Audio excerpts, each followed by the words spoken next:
আসসালামু আলাইকুম ওয়া রাহমাতুল্লাহি ওয়া বারাকাতুহু। আলহামদুলিল্লাহি রাব্বিল আলামিন ওয়াস সালাতু ওয়াস সালামু আলা আবদিল্লাহি ওয়া রাসূলিহি নবিয়িনা মুহাম্মদ ওয়া আলা আলিহি ওয়া সাহবিহি আজমাইন, আম্মা বা'দ।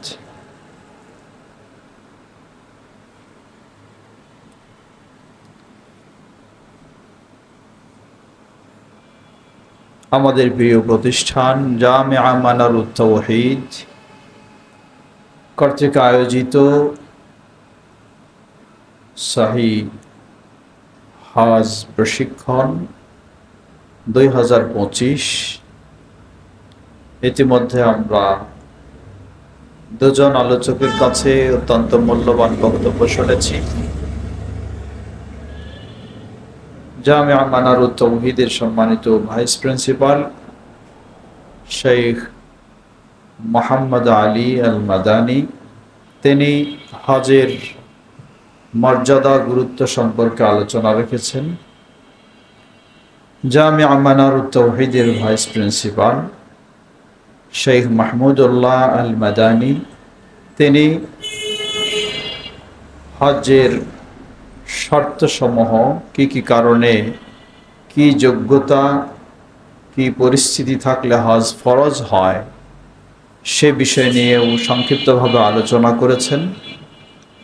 সম্মানিত উপস্থাপক জামিআ মানারুত তাওহীদের উস্তাদ শেখ আব্দুল আজিজ, সমবেত যারা হজ পালনের জন্য প্রস্তুত রয়েছেন, ইচ্ছা পোষণ করেছেন, উপস্থিত সুধীবৃন্দ এবং আমাদের জামিআ মানারুত তাওহীদের উস্তাদ ও স্নেহের ছাত্রবৃন্দ এবং আগত প্রিয় ভাই ও বোনেরা,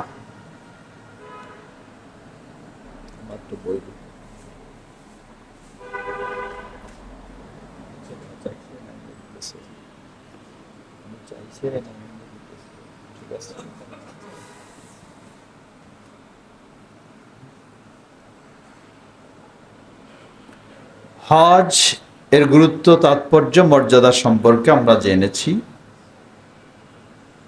হজ একদিক থেকে ইসলামী শরীয়তের পঞ্চম রুকন, সামর্থ্যবান ব্যক্তিদের জন্য ঐচ্ছিক নয়, ফরজ। অপর দিক থেকে হজ এমন একটি ইবাদত, যে ইবাদত পালনের মাধ্যমে একজন মানুষ তার মা তাকে যেমনইভাবে নিষ্পাপ হিসাবে জন্মদান করেছে, সেইভাবে সে নিষ্পাপ হয়ে হজ থেকে প্রত্যাবর্তন করতে পারে। সুবহানাল্লাহ। অপর আরেকটি মর্যাদা, আল্লাহ রাসূল সাল্লাল্লাহু আলাইহি ওয়াসাল্লাম বলেন, আল হাজ্জুল মাবরুর লাইসা লাহু আল জাযা ইল্লাল জান্নাহ।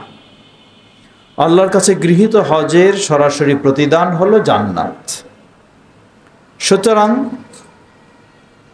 জান্নাত হজের মাধ্যমে এক হলো আল্লাহ সুবহানাহু ওয়া তাআলার সন্তুষ্টি অর্জন সম্ভব, আল্লাহর কাছে নিজের অপরাধগুলিকে মাফ করে নেওয়া সম্ভব।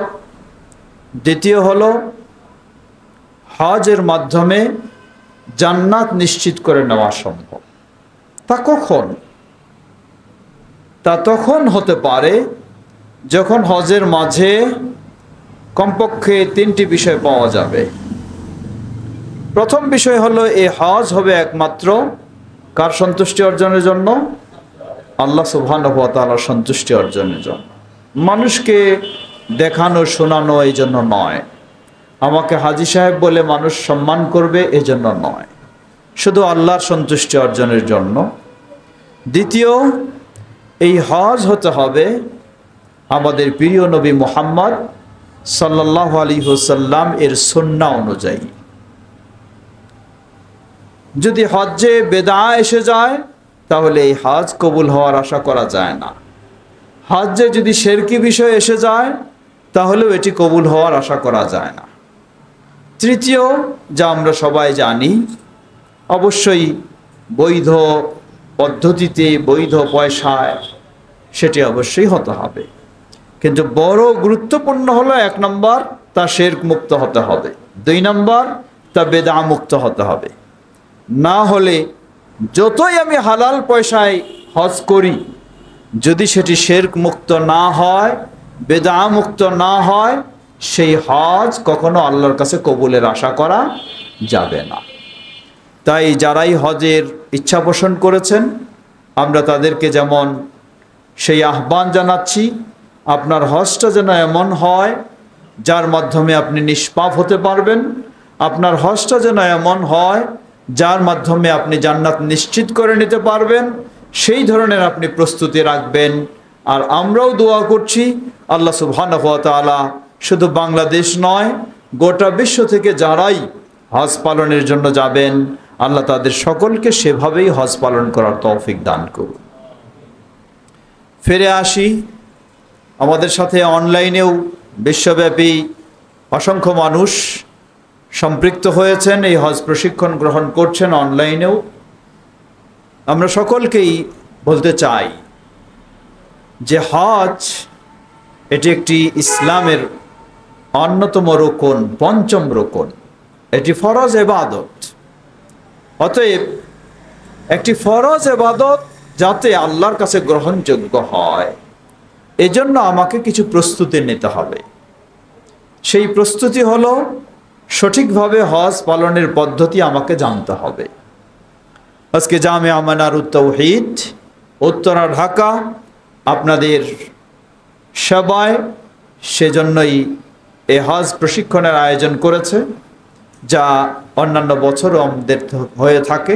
আজকেও সেই ধরনেরই প্রশিক্ষণ হচ্ছে, যেখান থেকে আমরা সকলকে সেই প্রশিক্ষণও দিচ্ছি। অপরপক্ষে আমরা জামিয়া মানারুত তাওহীদের পক্ষ থেকে একটি অত্যন্ত মূল্যবান, যা আমার এই সংকলিত লেখা, যেটি আলহামদুলিল্লাহ পাঠকদের জন্য, সকল শ্রেণীর মানুষদের জন্য খুবই উপযোগী, সেটিও আমরা যারা হজে যাওয়ার ইচ্ছা পোষণ করেছেন এবং আমাদের প্রশিক্ষণে এসেছেন তাদেরকে আমরা এটি একটি গাইড বুক হিসাবে সাথে আমরা উপহার করব ইনশাআল্লাহ। ফিরে আসি, সময় আমরা নির্দিষ্ট সময় আমাদের প্রশিক্ষণ শেষ করব ইনশাআল্লাহ। হজ সাধারণত 3 পদ্ধতিতে পালন করা যায়। এক হলো তামাত্তু, দ্বিতীয় হলো কিরান, তৃতীয় হলো ইফরাদ। তামাত্তু বলা হয় ওই পদ্ধতি যা এক সফরে 2 ইহরামে হজ এবং উমরার কাজ, দুটি কাজ সম্পন্ন করা যায়, তাকে তামাত্তু হজ বলা হয়। কিরান বলা হয় ওই হজ যা এক সফরে এক ইহরামে হজ এবং উমরা দুটি কাজ সম্পন্ন করা হয়, এটিকে কিরান বলা হয়। ইফরাদ বলা হয় যা এক সফরে এক ইহরামে শুধু হজ্জের কাজ সম্পন্ন হয়, উমরা নয়, এটিকে ইফরাদ বলা হয়। যে কোনো পদ্ধতিতে আপনি পালন করতে পারেন, তবে তামাত্তু এবং কিরান পদ্ধতিতে পালন করলে আপনার দুটি কাজ হবে, হজ এবং উমরা। আর ইফরাদ পদ্ধতিতে পালন করলে শুধু হজ হবে, উমরা হবে না। এখন আসুন, কোনটি উত্তম? জবাব, রাসূলুল্লাহ সাল্লাল্লাহু আলাইহি ওয়াসাল্লাম বিদায় হজ্জে সাহাবায়ে কেরামকে নির্দেশ দিয়েছেন, নির্দেশনা দিয়েছেন তারা যেন তামাত্তু পদ্ধতিতে হজ সম্পাদন করে। তো রাসূল সাল্লাল্লাহু আলাইহি ওয়াসাল্লাম যেহেতু এটা নির্দেশনা দিয়েছেন, তাই আমরা বলবো তামাত্তুটি হচ্ছে উত্তম। অপর দিক থেকে পালনের দিক থেকেও তামাত্তুটি হলো সহজ। কারণ উদাহরণস্বরূপ আজকে হলো 1 তারিখ, 29 তারিখ থেকে বাংলাদেশ থেকে ফ্লাইট শুরু হয়েছে। আপনি যদি প্রথম ফ্লাইটের যাত্রী হন, তাহলে 29 তারিখে আপনি ফ্লাই করবেন এবং ইহরাম বেঁধে আপনি মক্কায় যাবেন। 30 তারিখের মধ্যেই আপনি উমরার কাজ কমপ্লিট করে হালাল হয়ে যাবেন। এরপর স্বাভাবিক থাকবেন, আবার 8ই যুলহজ্জায় আপনি হজের ইহরাম বেঁধে 10 তারিখের মধ্যে আবার ইহরাম থেকে স্বাভাবিক অবস্থায় হালাল হয়ে যাবেন। এটি হলো তামাত্তু হজ। কিন্তু কিরান এবং ইফরাদ করতে হলে এই 29 তারিখে যদি আপনার ফ্লাইট থাকে, সেদিনেই আপনি ইহরাম বেঁধে যাবেন, একেবারে সেই যুলহজ্জা মাসের 10 তারিখের আগে আপনি ইহরাম থেকে হালাল হতে পারবেন না। এই লং টাইম ইহরাম অবস্থায় থাকা অনেক সীমাবদ্ধতার মধ্যে থাকতে হয়। এটি অবশ্যই কষ্টদায়ক। তাই সেই দিক থেকে তামাত্তু হজ হলো সহজ আমাদের। এই জন্য বাংলাদেশে যদিও হানাফি মাযহাবে কেরান হজকে উত্তম বলা হয়েছে, কিন্তু সহজ হওয়ার কারণে তারাও তামাত্তু হজেই বেশি করে থাকেন।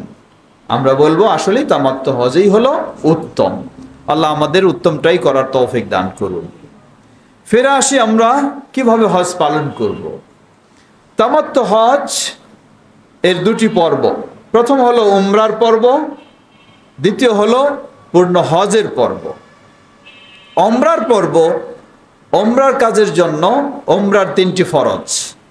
প্রথম হলো ইহরাম বাঁধা, দ্বিতীয় হলো বাইতুল্লাহ তাওয়াফ করা, তৃতীয় হলো সাফা এবং মারওয়ায় সাই করা।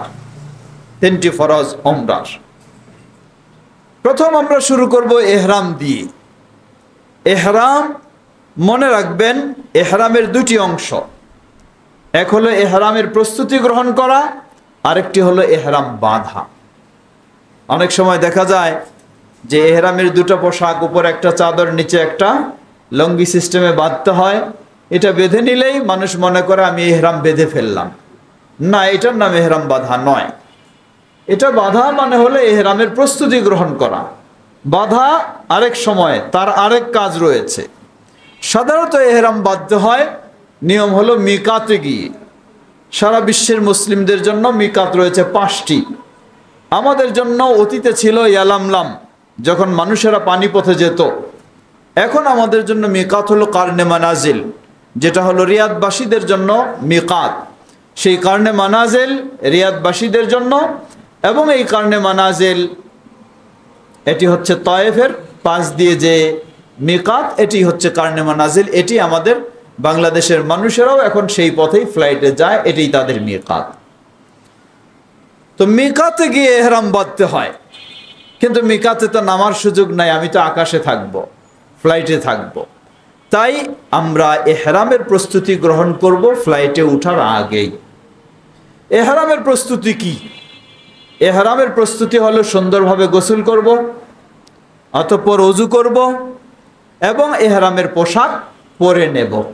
এটা হলো ইহরামের প্রস্তুতি। গোসলের আগে নখ চুল যা কাটার যদি প্রয়োজন থাকে সেগুলো কেটে ফেলবো, পরিষ্কার করে নেব। এখানে লক্ষণীয় হলো মেয়ে মানুষদের ক্ষেত্রে বিশেষ লক্ষণীয়, অনেক সময় দেখা যায় যে হতে পারে একজন মেয়ে মানুষ তিনি যখন হজে যাচ্ছেন সেই সময় তার পিরিয়ড শুরু হয়ে যায়। যদিও পিরিয়ড শুরু হয় কোনো অসুবিধা নেই, তিনি এভাবেই ইহরামের প্রস্তুতি নিয়ে তিনি ইহরাম বেঁধেই মিকাত অতিক্রম করবেন। কখনো ইহরাম বাঁধা ছাড়া যাওয়া বৈধ হবে না। যদি কেউ ইহরাম বাঁধা ছাড়া চলে যায় তাহলে তাকে হয় আবার মিকাতে ফিরে এসে ইহরাম বাঁধতে হবে, অথবা যেখানে চলে গেছে সেখানেই ইহরাম বাঁধবেন, কিন্তু মিকাত অতিক্রম করার কারণে একটা তাকে দম বা কুরবানি ওয়াজিব হয়ে যায়।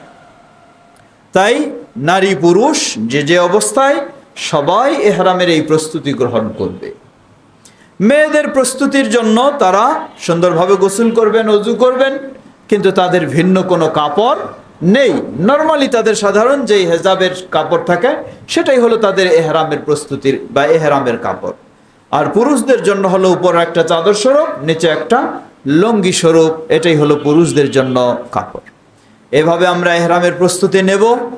এখন আমরা এই প্রস্তুতি আপনি বাড়িতেও নিতে পারেন যদি সরাসরি এয়ারপোর্টে যান, অথবা যদি আপনি হাজি ক্যাম্পে অবস্থান করেন তাহলে সেখানে প্রস্তুতি নিয়ে আপনি এয়ারপোর্টে যেতে পারেন। চলে গেলাম প্রস্তুতি নিয়ে আমরা এয়ারপোর্টে। এখন আমরা ফ্লাইটে উঠলাম আমরা ফ্লাইটে, কিন্তু মনে রাখতে হবে আপনি এখনো ইহরাম বাঁধেননি। স্বাভাবিক অবস্থায় আছেন কিন্তু ইহরামের প্রস্তুতি নিয়েছেন, কারণ ইহরাম বাঁধা বাড়িতে নয়, এয়ারপোর্টেও নয়। ইহরাম বাঁধার নিয়ম হলো মিকাতে। মিকাত ফ্লাইট যেখানে আপনার থামাবে, ল্যান্ড করবে, নামবে, তার সর্বোচ্চ আধা ঘন্টা আগে আপনাকে সতর্কতামূলক ঘোষণা দেওয়া হয় যে আমরা মিকাতের কাছাকাছি এসে গেছি, আপনি ইহরাম বাঁধুন। কারণ যেহেতু দ্রুত চলে যেতে পারে, তাই সতর্কতামূলক সে আধা ঘন্টা আগে, নামার আগে আপনি ইহরাম বাঁধবেন।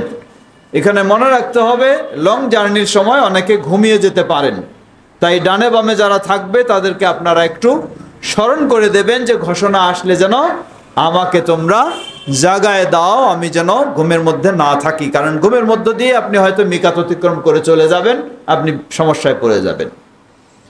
চলছি আমরা, এসে গেল মিকাতের ঘোষণা। এখন আমরা এহরাম বাঁধব। এতক্ষণ ছিল এহরামের প্রস্তুতি। এহরাম বাঁধব কিভাবে? এহরাম বাঁধব দুটি কাজের মাধ্যমে। প্রথম কাজ হলো আন্তরিকভাবে নিয়ত করা, এটিকে আমার নিজের হজ, নিজের হলে এটি ফরজ না নফল, না অন্যের কারো পক্ষ থেকে, সেটি আন্তরিক দৃঢ়ভাবে নিয়ত করা। দ্বিতীয় কাজ হলো মৌখিকভাবে স্বীকৃতি দেওয়া। ইসলামে কোনো এবাদতের নিয়ত মৌখিক উচ্চারণের নেই, সব নিয়ত হলো অন্তরে। নিয়ত অবশ্যই করতে হবে, কিন্তু তা হবে অন্তরে। এখন মৌখিকভাবে স্বীকৃতি দেওয়া, মৌখিকভাবে আপনি স্বীকৃতি দেবেন, আপনি বলবেন লব্বাইকা আল্লাহুম্মা উমরাতান, লব্বাইকা আল্লাহুম্মা উমরাতান, এই বলে আপনি তামাত্তু হজের উমরার ইহরাম বেঁধে ফেললেন। হয়ে গেল আপনার উমরার ইহরাম বাঁধা। এখন আপনি সবচেয়ে বেশি বেশি তালবিয়া পাঠ করবেন, লব্বাইক আল্লাহুম্মা লব্বাইক, লব্বাইক লা শারীকা লাকা লব্বাইক, ইন্নাল হামদা ওয়ান নি'মাতা লাকা ওয়াল মুলক লা শারীকা লাক। এই তালবিয়া আপনি সবচেয়ে বেশি বেশি পাঠ করবেন। বিশেষ করে পুরুষদের জন্য উত্তম হলো আওয়াজের সাথে তালবিয়া পাঠ করা। রাসূল সাল্লাল্লাহু আলাইহি সাল্লাম বলেন যে এই আওয়াজ যতদূর যাবে, ডানে বামে সামনে পিছনে গাছপালা পাহাড় পর্বত সব কিয়ামতের দিন আপনার জন্য সাক্ষ্য দেবে। সুতরাং পুরুষদের জন্য তালবিয়া আওয়াজের সাথে এককভাবে, সমষ্টিগতভাবে নয়, এককভাবে বেশি বেশি পাঠ করা। আমরা এরপরে চলে যাচ্ছি, পৌঁছে গেলাম জেদ্দা। জেদ্দা পৌঁছে গিয়ে সেখান থেকে আপনাকে নেওয়া হবে হোটেলে মক্কায়। আপনি স্বাভাবিকভাবে যেতেই থাকবেন, তবে মনে রাখবেন আপনি এহরামে প্রবেশ করেছেন। এহরামের কিছু নিষিদ্ধ বিষয় রয়েছে, সেগুলি আপনাকে সবসময় সতর্ক থাকতে হবে। এহরামের নিষিদ্ধ বিষয়গুলি কি? এহরামের নিষিদ্ধ বিষয়গুলি হলো নারী পুরুষ উভয়ের জন্য হচ্ছে সুগন্ধি ব্যবহার করা। এহরাম বাঁধার পরে সুগন্ধি সবারই জন্য হারাম।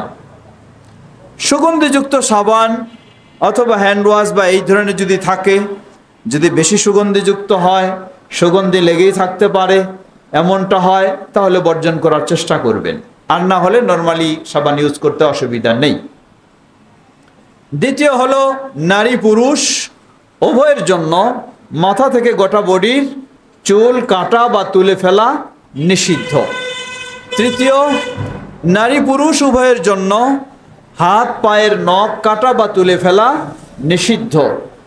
চতুর্থ, নারী পুরুষ উভয়ের জন্য স্থল প্রাণী শিকার করা নিষিদ্ধ।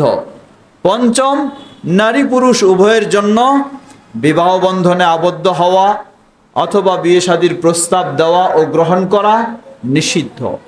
ষষ্ঠ, নারী পুরুষ উভয়ের জন্য স্বামী স্ত্রীর মেলামেশা অথবা মেলামেশা পূর্ব বিনোদন সবকিছু একেবারেই নিষিদ্ধ। এগুলি হচ্ছে নারী এবং পুরুষ উভয়ের জন্য নিষিদ্ধ। শুধু পুরুষের জন্য যা নিষিদ্ধ, পুরুষের জন্য নিষিদ্ধ হলো মাথা ঢাকা। সরাসরি টুপি দিয়ে, পাগড়ি দিয়ে, কোনো রুমাল দিয়ে মাথা ঢাকানো যাবে না, চেহারা ঢাকানো যাবে না। পুরুষদের জন্য নিষিদ্ধ হলো সেলাই করা কাপড় পরিধান করা নিষিদ্ধ। সেলাই করা কাপড় দ্বারা কি বোঝানো হয়? সেলাই করা কাপড় দ্বারা বোঝানো হয় এই ধরনের জামা হতে পারে, পাঞ্জাবি হতে পারে, শার্ট হতে পারে, কোট হতে পারে, জ্যাকেট হতে পারে, ফতোয়া হতে পারে, গেঞ্জি হতে পারে, অথবা নিচের অংশে প্যান্ট, পাঞ্জাব প্যান্ট, পায়জামা, আন্ডারওয়্যার যা কিছু রয়েছে পোশাক হিসাবে, এগুলি সবই সেলাই করার অন্তর্ভুক্ত, নিষিদ্ধ। কিন্তু আমি একটা বেল্ট ব্যবহার করব নিচের লুঙ্গিটা পরার জন্য, সেই বেল্টটা সেলাই রয়েছে, এই সেলাইতে কোনো অসুবিধা নেই। অথবা আমার হাতে ঘড়ির ফিতা রয়েছে, সেটা সেলাই করা আছে, অসুবিধা নেই।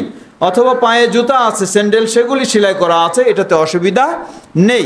অথবা শীতের জন্য আমি একটা চাদর গায়ে দিয়েছি, দুই সাইড মোড়ানো আছে, সেলাই করা আছে, সেটাও কোনো অসুবিধা নেই। পুরুষের জন্য এগুলি নিষিদ্ধ। মেয়েদের জন্য নিষিদ্ধ হাত মোজা পরিধান করা, এহরাম অবস্থায় নিষিদ্ধ। মেয়েদের জন্য নিষিদ্ধ নেকাব ব্যবহার করা। নেকাব হলো ওই পোশাকটা যা চেহারা ঢেকে রাখা হয়, যেটা দিয়ে সেটাকে নেকাব বলা হয়। এটি এহরাম অবস্থায় নিষিদ্ধ। এহরাম অবস্থায় চেহারা খোলা থাকবে। এর অর্থ এই নয় তাহলে মেয়েরা বাইরে বের হলে চেহারা খুলে রেখে বের হবে, তা নয়, এটি প্রমাণিত হয় না। খুলে রাখবে এহরাম অবস্থায় মানে কি, নরমালি ঢাকা থাকে তাই খুলে রাখার নির্দেশ। যদি ঢাকা না থাকতো, সর্বদা খোলাই থাকাই স্বাভাবিক হতো, তাহলে এটা বলার প্রয়োজন ছিল না যে খুলে রাখতে হবে। এজন্য যদি অপরিচিত মানুষেরা পুরুষেরা সামনে চলে আসে, উম্মুল মুমিনিন আয়েশা রাদিয়াল্লাহু আনহা বলেন, তিনি বলছেন যে আমরা রাসূল সাল্লাল্লাহু আলাইহি সাল্লামের সাথে ছিলাম, ইহরাম অবস্থায় চেহারা খুলে রাখার নিয়ম তাই রাখতাম। ওয়া ইযা মাররা বিনার রিজাল আসদালনা আলা উজুহিনা খিমারানা, আমাদের সামনে যখন অপরিচিত পুরুষেরা এসে যেত, আমরা মাথার ওড়নাটা দিয়ে সামনে আড়াল করতাম, অন্যরা যেন আমাদের চেহারা দেখতে না পায়। এটি হলো মেয়েদের জন্য নিষিদ্ধ। আমরা চলে গেলাম আমরা জেদ্দায়, জেদ্দা থেকে চলে গেলাম আমরা মক্কায়, তালবিয়া চলতেই থাকবে, অন্য দোয়া দরুদও ইচ্ছামতো চলতে থাকবে। জেদ্দায় মক্কায় যাওয়ার পরে স্বাভাবিকভাবে আমরা হোটেলে উঠব, হোটেলে উঠে স্বাভাবিক চলতেই থাকবো। এই নিষিদ্ধ বিষয়গুলি খেয়াল রাখবো, টয়লেট বাথরুম যাওয়া, গোসল করা বা ইত্যাদি, এগুলি সবাই স্বাভাবিক, কোনো সমস্যা নেই। অনেক সময় পুরুষরা সমস্যা মনে করে কি, যে নিচের অংশটা যে বেঁধে নেয় লঙ্গির মতো, টয়লেট বাথরুমে গেলে এটা কখনো নাপাক হয়ে যেতে পারে, খুলতে হবে, মনে করে এটা খুললে এহরাম কি হয়ে গেল, খুলে গেল বা নষ্ট হয়ে গেল। না, কিছুই না। আপনার নষ্ট হয়ে গেছে ওই পোশাক, কোনো অসুবিধা নাই, এই সেট আপনি গোটাটাই চেঞ্জ করবেন, আরেক সেট আপনি পরবেন, কোনো অসুবিধা নাই। গোসল করবেন, কোনো অসুবিধা নেই, স্বাভাবিক। কিন্তু আপনি এই কাপড়ের কোনো বিষয় নাই, এটা চলে গেলে আরেকটা সেম কাপড় পরিধান করবেন। ঠিক একইভাবে স্বাভাবিকভাবে আপনি চলবেন। নিয়ম সুন্নাহ হচ্ছে, রাসূল সাল্লাল্লাহু আলাইহি সাল্লাম মক্কায় গিয়ে পৌঁছে তিনি গোসল করেছেন, পবিত্র হয়েছেন, অতঃপর তিনি তাওয়াফের উদ্দেশ্যে বের হয়েছেন। তাই সুন্নাহ হচ্ছে হোটেলে গিয়ে সেখানে আপনি সুন্দরভাবে গোসল করবেন, অতঃপর অজু করবেন, অজু করে আপনার যার যেটা পোশাক, পুরুষের যা এহরামের পোশাক সে পরে আপনি তাওয়াফের উদ্দেশ্যে এখন বের হবেন। যদি দেখা যায় যে লং জার্নির কারণে আপনি খুব ক্লান্তি বোধ করছেন, জ্বর জ্বর ভাব, গোসল করা জরুরি নয়, অজু করলেও যথেষ্ট হবে।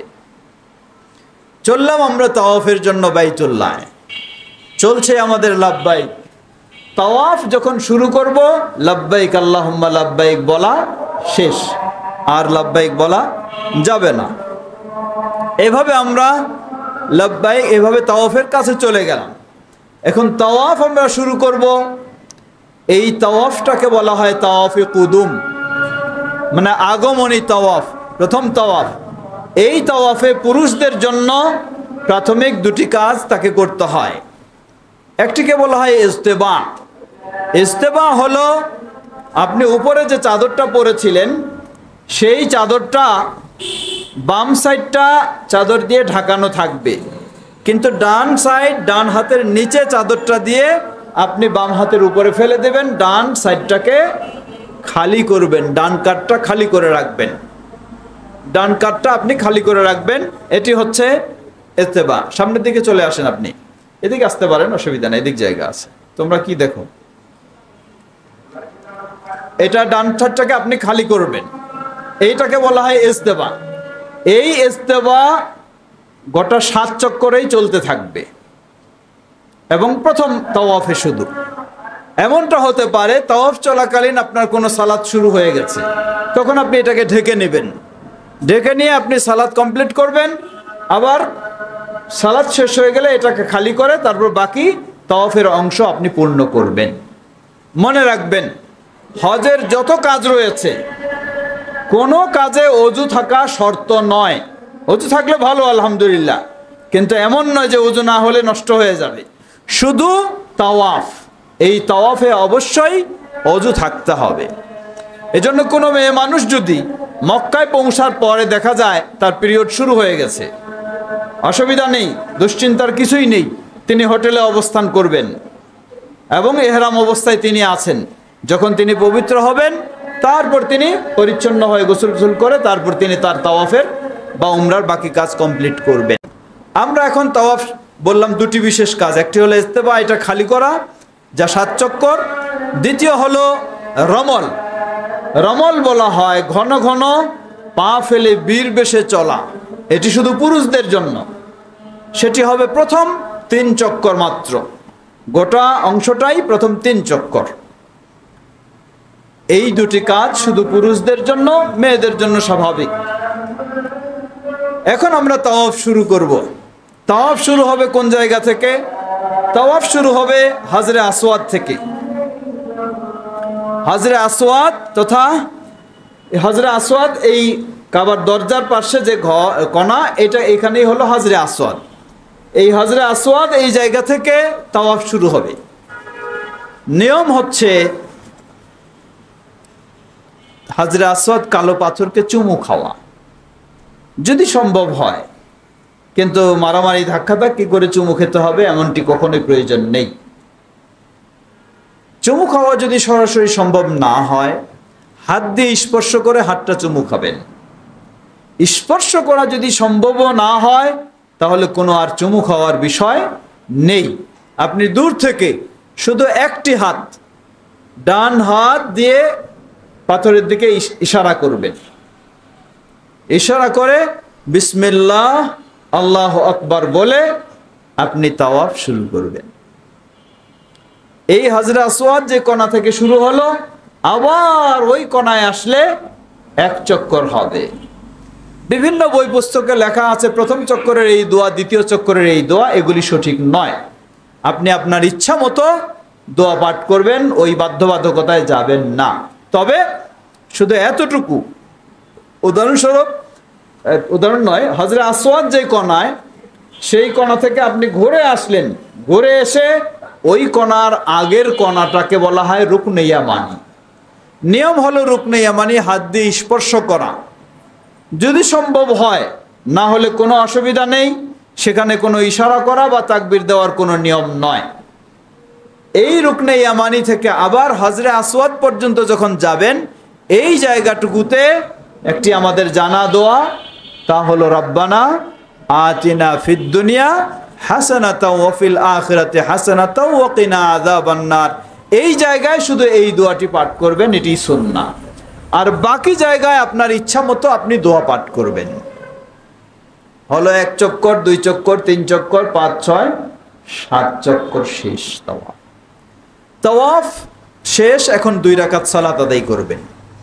নিয়ম হচ্ছে কাবা এবং মাকামে ইব্রাহিমকে সামনে রেখে 2 রাকাত সালাত আদায় করা যদি সম্ভব হয়।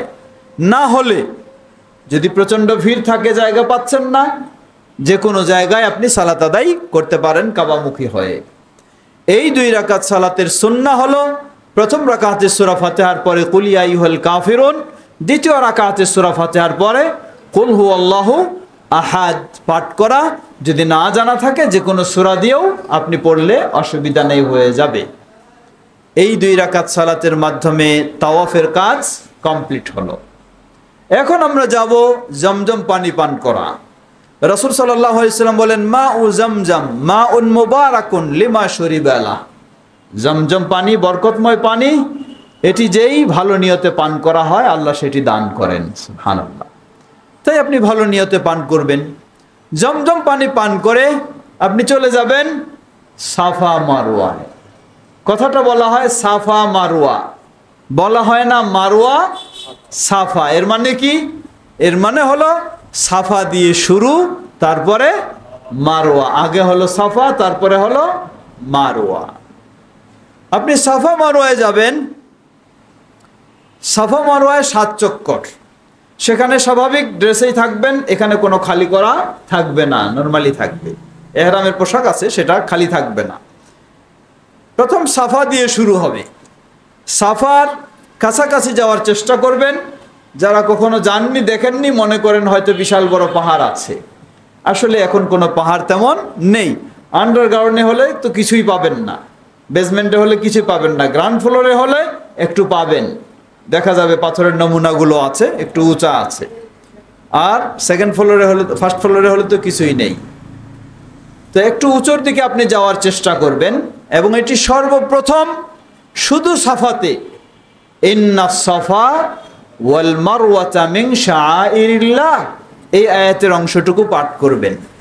এরপরে যদি পারেন আবদাউ বিমা বাদা আল্লাহু বিহ বললে ভালো, আলহামদুলিল্লাহ, না হলে অসুবিধা নেই। এই বলার পরে আপনি উঁচুর দিকে একটু যাওয়ার চেষ্টা করবেন। উঁচুতে গিয়ে আপনি কাবামুখী হবেন। কাবামুখী হয় মানুষ বিভিন্ন রকম করে, সেগুলি নয়। নিয়ম হলো আপনি মোনাজাতের মতো 2 হাত তুলবেন, মোনাজাতের মতো 2 হাত তুলবেন কাবামুখী হয়ে।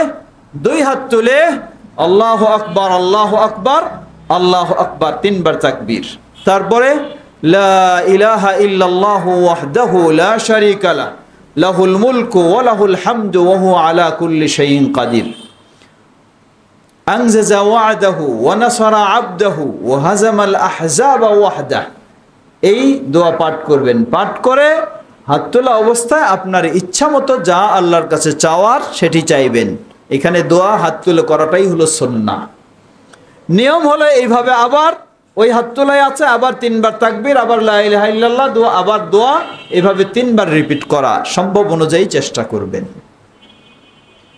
সেখানে শেষ করে নামে এখন যাব আমরা মারওয়ার দিকে।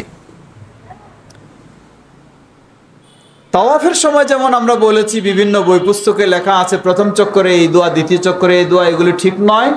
ঠিক সাফা মারওয়ার সাইয়ের ক্ষেত্রেও বিভিন্ন বই পুস্তকে লেখা আছে প্রথম এর দোয়া এটা, দ্বিতীয়ের এই দোয়া, এগুলো ঠিক নয়। কোনো বাধ্যবাধকতা নেই। স্বাভাবিকভাবে আপনি দোয়া করবেন, তাসবিহ তাহলিল পড়বেন, তেলাওয়াত করবেন, কোনো অসুবিধা নেই। মারওয়ার দিকে যেতে সাফার কাছে সেই গ্রিন বাতি পাবেন আপনি, যেই গ্রিন বাতির কারণে জায়গাটুকুতে আপনাকে দৌড়াতে হবে। এই দৌড়ানোটা শুধু পুরুষদের জন্য, মেয়ে মানুষদের জন্য নয়। আর বাকি জায়গাটাতে স্বাভাবিকভাবে চলবেন। এভাবে চললাম, আমরা চলছি মারওয়াতে। মারওয়াতেও একটু উপরের দিকে উঠে কাবামুখী হয়ে, সেখানে কাবা দেখা যাবে না। সাফায় আপনি যেমনইভাবে হাত তুলেছিলেন সেইভাবে ওখানেও আপনি কাবামুখী হয়ে 2 হাত তুলবেন এবং 3 বার তাকবীর দিয়ে লা ইলাহা ইল্লাল্লাহ ইত্যাদি পড়ে আপনি দোয়া করবেন ইচ্ছা মতো। এ হলো 1 চক্কর। আবার মারওয়া থেকে সাফায় ফিরে আসবেন, এটি হলো 2য় চক্কর। এভাবে 7ম চক্কর শেষ হবে মারওয়াতে গিয়ে। ওমরার কাজ আলহামদুলিল্লাহ শেষ। এখন শুধু ইহরাম থেকে হালাল হতে হবে মাথার চুল কেটে। ইহরাম থেকে হালাল হতে হবে মাথার চুল কেটে। মাথার চুল কাটা পুরুষদের জন্য উত্তম হলো, রাসূল সাল্লাল্লাহু আলাইহি ওয়াসাল্লাম 3 বার দোয়া করেছেন পুরুষদের জন্য, তা হলো মাথার চুল মুন্ডন করা। মুন্ডন করা একেবারে চেঁচে ফেলা, যেটা সেটা হলো সবচেয়ে উত্তম মর্যাদার বিষয়। যদি সেটা আপনি না করেন, চুল ছোট করবেন, করতে পারেন, তাহলে গোটা মাথা থেকেই ছোট করার নিয়ম। মেয়েদের ক্ষেত্রে মাথার চুলের অগ্রভাগ আধা ইঞ্চি পরিমাণ, চুলের অগ্রভাগ কেচি দিয়ে কেটে ফেললেই তাদের হয়ে যাবে। নিজেও কাটতে পারে, একে অপরের কেটেও দিতে পারে, কারণ এটি হালাল হওয়ার নিয়তে কাটা, অসুবিধা নেই। চুল কাটার মাধ্যমে, এই চুল কাটবে কারা? যারা তামাত্তু হজ করবে, তারা চুল কাটার মাধ্যমে ইহরাম থেকে হালাল হয়ে যাবে। কিন্তু যারা কেরান হজ করবে তারা চুল কাটবে না, ওই সাই থেকেই শেষ, এরপরে এই অবস্থায় তারা থাকবে। তামাত্তু হজ আপনি এখন ফ্রি, ওখানে অবস্থান করবেন স্বাভাবিকভাবে, বাইতুল্লাহ সালাত আদায় করবেন, সুযোগ পেলে তাওয়াফ করবেন। কিন্তু মানুষের দেখা দেখি আপনি কখনো মসজিদে আয়েশা বা বিভিন্ন জায়গায় গিয়ে বারবার এহরাম বেঁধে উমরা করার চিন্তা করবেন না, এমনটি করা উচিত নয়। যদি আপনি আগেই যান প্রথমের দিকে, তাহলে আপনাকে হজের আগে মদিনায় নিয়ে যাবে। তাই মদিনা থেকে ফেরার পথে জুলহুলাইফা মিকাতে আপনি একটি উমরা করার সুযোগ পাবেন। সেটি নিজের জন্য হতে পারে, অন্য কারোর জন্য হতে পারে। এইভাবে আপনি মক্কায় অবস্থান করবেন। এখন এটি প্রথম পর্ব শেষ। দ্বিতীয় পর্ব হলো হজের পর্ব। হজের পর্ব জুলহজ্জা মাসের 8 তারিখ থেকে শুরু।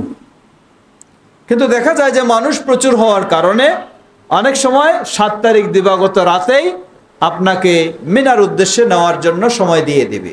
অসুবিধা নাই, যখন সময় দিবে সেই সময় আপনি যাবেন। যদি তা না হয় তাহলে 8 তারিখ সকালে যাবেন। কিভাবে যাবেন? আপনি আপনার ঘরেই, আপনার বাসা হোটেলেই সুন্দরভাবে গোসল করে নেবেন, পবিত্র হবেন। পুরুষেরা তাদের ইহরামের কাপড় পরবেন, মেয়েরা তাদের যে প্রস্তুতি সেই প্রস্তুতি নেবেন। যদিও কোনো মেয়ে মানুষের ওই সময় পিরিয়ড শুরু হয়ে যায়, অসুবিধা নেই, তিনিও স্বাভাবিকভাবে ইহরামের প্রস্তুতি নিয়ে তিনিও বের হবেন। ইহরামের প্রস্তুতির জন্য বাইতুল্লাহ যেতে হবে না, আপনার হোটেলেই এই প্রস্তুতি নিয়ে আপনি বের হওয়ার সময় যখন গাড়িতে গিয়ে উঠবেন, গাড়ি যখন স্টার্ট করবে সেই সময় আপনি ইহরাম বাঁধবেন। ইহরামটা বাঁধবেন আবার 2 কাজের মাধ্যমে। এক হলো আন্তরিকভাবে নিয়ত করবেন আপনি আপনার তামাত্তু হজের এই হজ পর্বটা পালন করতে যাচ্ছেন, নিজের হোক বা যার হোক, সেটি দৃঢ়ভাবে মৌখিকভাবে আপনি বলবেন লব্বাইকা আল্লাহুম্মা হাজ্জা, লব্বাইকা আল্লাহুম্মা হাজ্জা, মানে এটা হজ। আগে ছিল লব্বাইকা আল্লাহুম্মা উমরাতান, এখন হবে লব্বাইকা আল্লাহুম্মা হাজ্জা। এই শুরু হয়ে গেল, আপনার ইহরাম বাঁধা হয়ে গেল। এখন ছুটছেন আপনি মিনার দিকে। এই ইহরাম বেঁধে বাঁধার সাথে সাথে আপনি এখন তালবিয়া বেশি বেশি পড়তে থাকবেন, লব্বাইক আল্লাহুম্মা লব্বাইক লব্বাইকা লা শারীকা লাকা লব্বাইক ইন্নাল হামদা ওয়ান নি'মাতা লাকা ওয়াল মুলক লা শারীকা লাক, বেশি বেশি পড়বেন। এইভাবেই চলে গেলেন আপনি মিনায়। নিয়ম হলো মিনায় 8 তারিখে গিয়ে জোহর, আসর, মাগরিব, এশা এবং পরের দিন ফজর পর্যন্ত পড়া। এই সালাতগুলি আপন আপন ওয়াক্তে যেই সময় সেই সময়ে পড়বেন। আর 4 রাকাত বিশিষ্ট সালাতগুলি রাসূলুল্লাহ সাল্লাল্লাহু আলাইহি সাল্লাম 2 রাকাত করে কসর হিসেবে আদায় করেছেন, এটাই সুন্নাহ। মিনায় আর অন্য কোনো কাজ নেই। বেশি বেশি তালবিয়া পাঠ করবেন, একান্তে আল্লাহর কাছে দোয়া দুরূদ পাঠ করতে থাকবেন। নিয়ম হলো 9 তারিখ। 9 তারিখ সূর্য উদয় হওয়ার পর আরাফার উদ্দেশ্যে বের হওয়া। যদি আপনি 8 তারিখে মিনায় যান তাহলে আপনাকে 9 তারিখে মিনা থেকে আরাফার জন্য নেবে। আর যদি 7 তারিখ দিবাগত রাতে আপনাকে মিনায় নিয়ে আসে তাহলে এখানেও তাই হবে, 8 তারিখ দিবাগত রাতেই আপনাকে আরাফার দিকে নিয়ে চলে যাবে।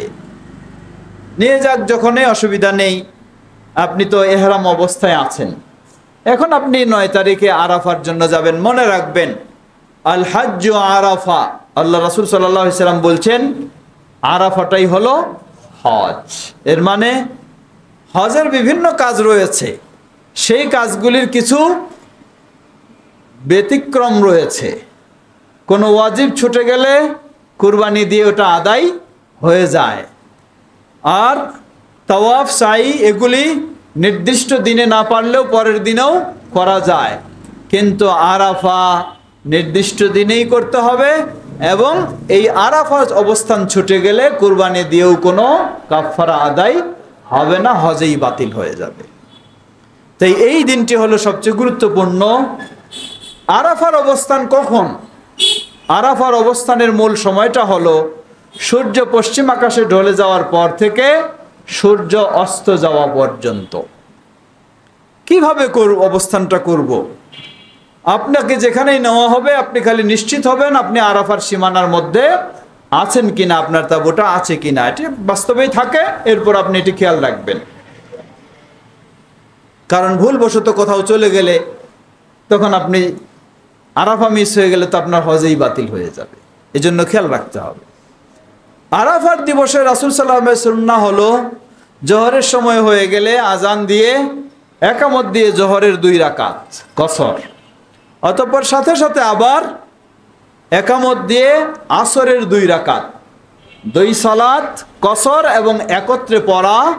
এটি রাসূল সাল্লাল্লাহু আলাইহি ওয়াসাল্লামের সুন্নাহ। সাধ্য অনুযায়ী অবশ্যই এই সুন্নাহ অনুযায়ী আমল করার চেষ্টা করতে হবে, কারণ এরপরেই হবে আপনার দোয়ার পর্ব। আপনি যদি আসর সালাত পড়ে নিতে না পারেন তাহলে আসরের জন্য আপনাকে একটা টেনশন করতে হবে, কখন সময় হবে, কখন ওয়াশরুমে যাব, কখন লাইন ধরব, কখন ওযু করব। দেখা যাবে যে আপনার দোয়ার মূল পর্বটাই হারিয়ে যাবে। এই জন্য রাসূলুল্লাহ সাল্লাল্লাহু আলাইহি ওয়াসাল্লাম আমাদের জন্য সহজ করে দিয়েছেন, জোহর এবং আসর একত্রেই আমাদেরকে অগ্রিম পড়ে নিতে হবে জোহরের সময়। পড়ে নিলাম। এখন আমরা দোয়ার জন্য ফ্রি হব। খাওয়া দাওয়া যা লাগে সেরে নেবেন, নিয়ে দোয়ার জন্য ব্যস্ত। দোয়ার জন্য অন্য কোথাও যেতে হবে না, আপনার জায়গায় আরাফার মধ্যে তাঁবুতে, সেখানেই কখনো দাঁড়িয়ে, কখনো বসে, কখনো কেবলামুখী হয়, কখনো হাত তোলে, কখনো হাত তোলা ছাড়া আপনি আল্লাহর কাছে বেশি বেশি দোয়া করবেন, নিজের জন্য, পরিবারের জন্য, দেশের জন্য, মুসলিম উম্মার জন্য, বিশেষ করে নির্যাতিত মাজলুম মুসলিমদের জন্য আরো বেশি বেশি এই সুযোগগুলো যারা হজে যাবেন কাজে লাগাবেন ইনশাআল্লাহ। আরাফার দিবসে রাসূলুল্লাহ সাল্লাল্লাহু আলাইহি ওয়াসাল্লাম বলছেন, আমি এবং আমার পূর্ববর্তী সকল নবীগণ যেই দোয়া বেশি বেশি পড়তেন সেটি হলো লা ইলাহা ইল্লাল্লাহু ওয়াহদাহু লা শারীকা লাহ লাহুল মুলকু ওয়া লাহুল হামদু ওয়া হুয়া আলা কুল্লি শাইইন কাদির। এটি বেশি বেশি পড়তেন, এটাই বেশি বেশি পড়বেন। তালবিয়াও চলতে থাকবে। এরপর ইচ্ছামতো আপনি নিজের চাওয়া পাওয়া আল্লাহর কাছে আপনি আবেদন নিবেদন করতে থাকবেন। এভাবে আরাফার অবস্থান, আরাফায় অবস্থান করা ফরজ, কিন্তু সূর্য অস্ত পর্যন্ত থাকাটা হলো ওয়াজিব। সূর্য অস্ত যাওয়ার আগে আরাফার ময়দান থেকে বের হওয়া যাবে না। আপনাকে আরাফার ময়দানেই সূর্য অস্ত যাবে, সূর্য অস্ত গেলে কি করতে হয়? মাগরিবের সালাত পড়তে হয়। কিন্তু মনে রাখবেন, সূর্য অস্ত যাবে আরাফার ময়দানে, কিন্তু সেখানে মাগরিব পড়া যাবে না। মাগরিব পড়া যাবে না, সেখানে মাগরিব পড়ার নিয়ম নয়। সব জায়গায় সব নিয়ম খাটবে না, সেখানে মাগরিব পড়া যাবে না। অস্ত পর্যন্ত থাকতে হবে, কিন্তু মাগরিব পড়া যাবে না। অস্ত গেলে তারপর ধীর স্থিরে বের হতে হবে মুজদালিফার দিকে। চলবো এখন আমরা মুজদালিফায়। মুজদালিফায় গিয়ে পৌঁছে আজান শোনা গেলে যথেষ্ট, না হলে আজান দিয়ে অতঃপর একামত দিয়ে প্রথমে মাগরিবের 3 রাকাত, অতঃপর আবার একামত দিয়ে এশার কয় রাকাত? 2 রাকাত। রাসূল সাল্লাল্লাহু আলাইহি ওয়াসাল্লাম এভাবেই পড়েছেন। সালাত আদায় করব। মুজদালিফায় এই সালাত আদায় করলে আর সেখানে বিশেষ কোনো কাজ নেই। সালাত আদায় শেষ, এখন আপনি খাওয়া দাওয়া নিয়ে শেষ করে আপনি বিশ্রাম নেবেন। বিশ্রাম করাটাই হলো মুজদালিফার রাতের কাজ। কারণটা হলো পরের দিনে আপনার সবচেয়ে বেশি কাজ। পরের দিনটা কয় তারিখ? 9 চলে গেছে, এখন কয় তারিখ? 10 তারিখ। এই 10 তারিখ, এই দিনটিকে বলা হয় ইয়াউমুন নাহার, কুরবানির দিন। আর আমাদের জন্য হলো ইয়াউমুল উদহিয়া, আমরা আমাদের কুরবানির দিন, ওটা ওখানকার কুরবানির দিন। 10 তারিখে আমরা ঈদের সালাত নিয়ে ব্যস্ত থাকব, কিন্তু ওখানে যারা থাকবেন তাদের কোনো ঈদের সালাত নেই। হাজী সাহেবদের কোনো ঈদের সালাত নেই। কেন নেই? কারণ তাদের আরো বড় বড় ব্যস্ততা, আরো বড় বড় কাজ, তাই তাদের ঈদের সালাত মাপ, তাদের ঈদের সালাত করতে হবে না। 10-10-এর অর্ধেক কত? হ্যাঁ, 5। 10-এর অর্ধেক 5। তাই এই 10 তারিখে এই 5টি কাজ করতে হবে। 10 তারিখে এই 5টি কাজ। 5টি কাজ কি? প্রথম হলো বড় জায়গায় 7টি পাথর নিক্ষেপ করা। দ্বিতীয় হলো কুরবানি করা। তৃতীয় হলো মাথার চুল কাটা। চতুর্থ হলো বাইতুল্লাহ গিয়ে তাওয়াফ করা। পঞ্চম হলো সাফা এবং মারওয়ায় সাই করা। 10 তারিখে তামাত্তু হজ যারা করবে তাদেরকে এই 5টি কাজ করতে হবে। এই জন্যই আগের রাতটা বিশ্রাম নিতে হবে। এই 5টি কাজ যেই সিরিয়ালে বলেছি এইভাবে করাটা হলো উত্তম সুন্নাহ। যদি কখনো সিরিয়াল ব্রেক হয়ে যায়, ভঙ্গ হয়ে যায়, কোনো অসুবিধা নেই। আমাদের কিছু মুফতি সাহেবরা মানুষদের জন্য বিষয়টাকে অনেক জটিল করে দেয়, বলে এই সিরিয়াল ভঙ্গ করা যাবে না, করলে দম ওয়াজিব হয়ে যাবে। এ কথা সঠিক নয়। কারণ ওই 10 তারিখেই রাসূল সাল্লাল্লাহু আলাইহি ওয়াসাল্লামের কাছে সাহাবায়ে কেরাম বিভিন্ন রকমের সমস্যা নিয়ে আসলেন। কেউ বললেন, হে আল্লাহ রাসূল সাল্লাল্লাহু আলাইহি ওয়াসাল্লাম, নিয়ম হলো প্রথম জায়গায় প্রথমে পাথর মারা, কিন্তু পাথর না মেরে আমি কি করেছি? মাথার চুল কেটে ফেলেছি, কি করব এখন? বললেন, ইফআল ওয়ালা হারাজ, করতে থাকো, কোনো অসুবিধা নেই। আবার কেউ বললেন, প্রথম হলো ছিল পাথর মারা, না মেরে আমি কি করেছি?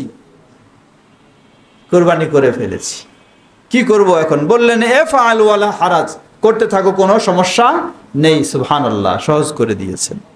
তাই বিষয়টি সহজ। সাধ্যপক্ষে আমরা চেষ্টা করব সিরিয়াল ঠিক রাখা। প্রথম হলো 7টি পাথর নিক্ষেপ করা। এই পাথর নিক্ষেপ করব বড় জায়গায়। বড় মানে প্রথমে ছোট জায়গা জামারা, তারপর মধ্যম জামারা, তারপর শেষেরটা হলো বড়। এই বড় জায়গায় গিয়ে 7টি পাথর নিক্ষেপ করা।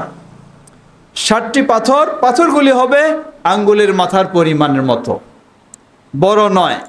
মানুষ আবেগী হয়ে কেউ বড় ইট পাটকেল মারা শুরু করে দেয়, কেউ জুতা খুলে মারা শুরু করে দেয়, বলে সুযোগ পাইছে এবার শয়তানকে মারার।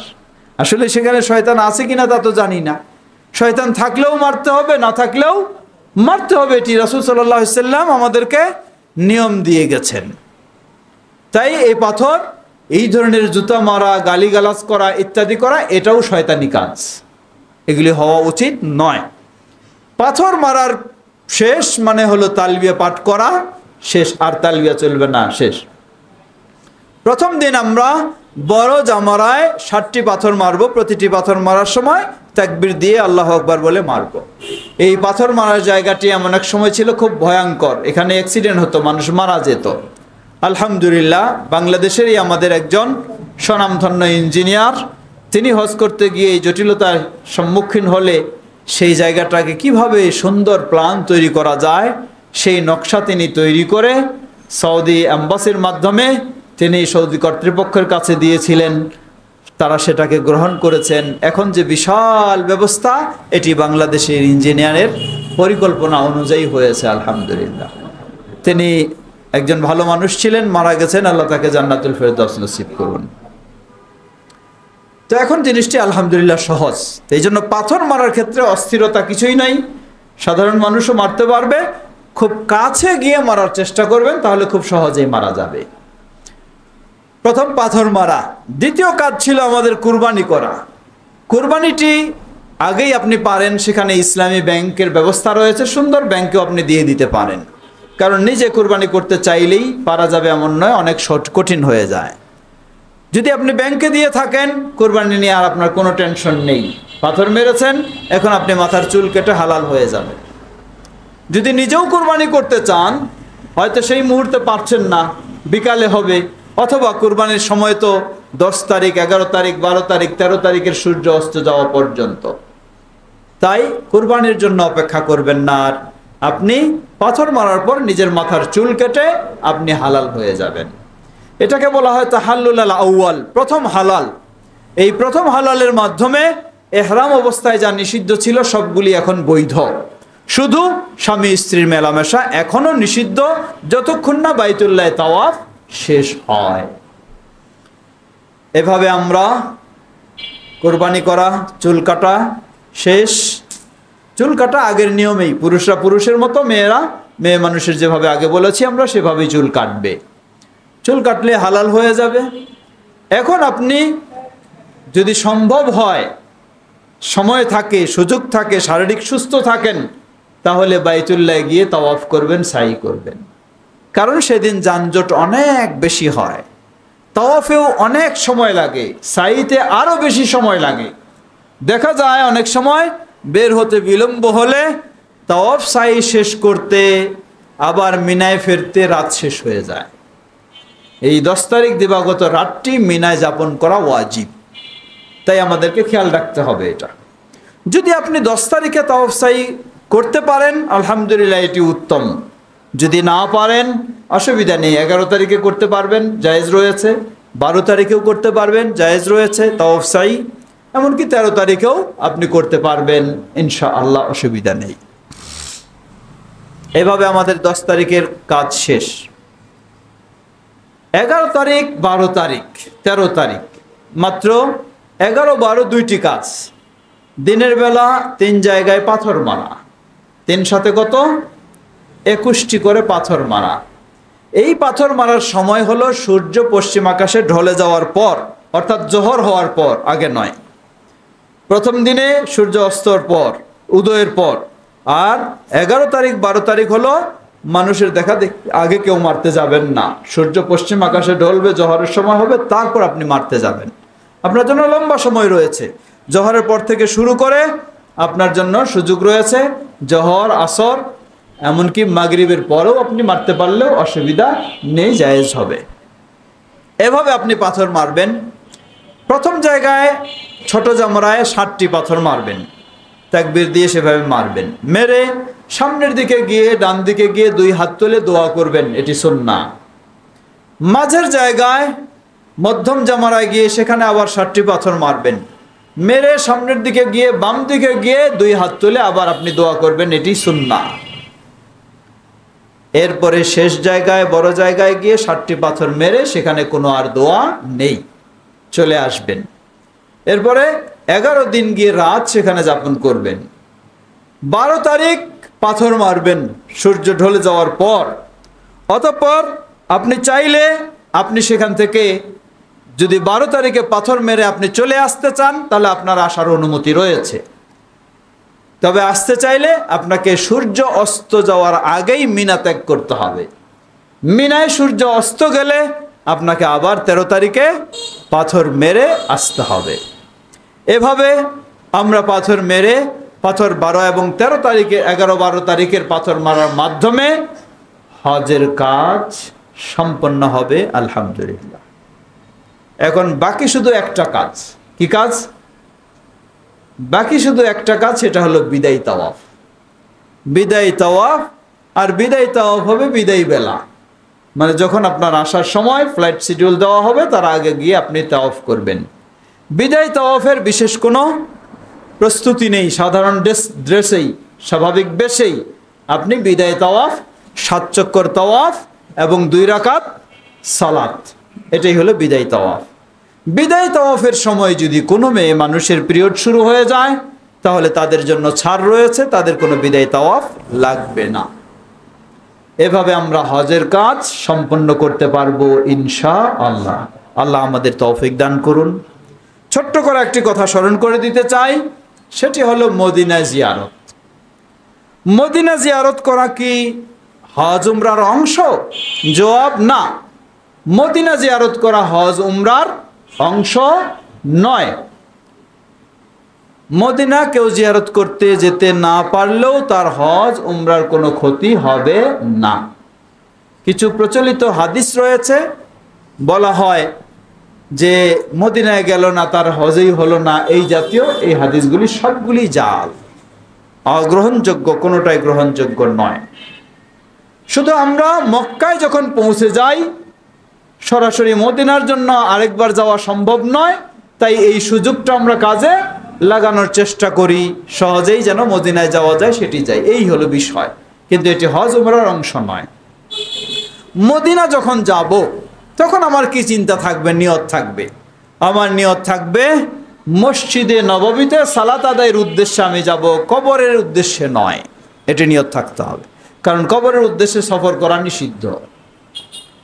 মসজিদে নববীতে যখন আমরা চলে যাব, তখন আমাদের জন্য সুযোগ রয়েছে সেখানে কবর, নবী সাল্লাল্লাহু আলাইহি ওয়াসাল্লামের সেই কবরে জিয়ারত করব। আবু বকর রাদিয়াল্লাহু আনহুর কবর, সেটি জিয়ারত করব। ওমর রাদিয়াল্লাহু আনহুর কবর, সেটি জিয়ারত করব। বাইরে বের হলে বাকি কবরস্থান, সেখানে অসংখ্য সাহাবীদের কবর, সেগুলি জিয়ারত করব। উহুদ প্রান্তে উহুদের শহীদদের কবর, সেখানে জিয়ারত করব। অনুরূপভাবে চতুর্থ বিষয় হলো মসজিদে কুবা। রাসূল সাল্লাল্লাহু আলাইহি ওয়াসাল্লাম বলেন, যে ব্যক্তি ঘরেই পবিত্র হয়ে মসজিদে কুবায় এসে 2 রাকাত সালাত আদায় করবে, তাহলে একটি উমরার সওয়াব লাভ করবে। সেটিও আমরা সুযোগ নিতে পারবো। এছাড়া অন্য কোনো জায়গায় সওয়াবের উদ্দেশ্যে, বিশেষ ইবাদতের উদ্দেশ্যে মদিনায় কোনো কিছু সুযোগ নেই। মসজিদে কিবলাতাইন বলুন, সাবা মাসাজিদ, খন্দক বলুন, সেগুলি ঐতিহাসিক হিসাবে যদি কেউ দেখতে যায় এটি আলাদা বিষয়, কিন্তু কখনো ইবাদতের জন্য নয়। এভাবে আমরা মদিনা জিয়ারত সম্পন্ন করব। আল্লাহ আমাদের কোরআন এবং সুন্নাহর আলোকে সঠিকভাবে আমাদের হজ সম্পন্ন করার তৌফিক দান করুন।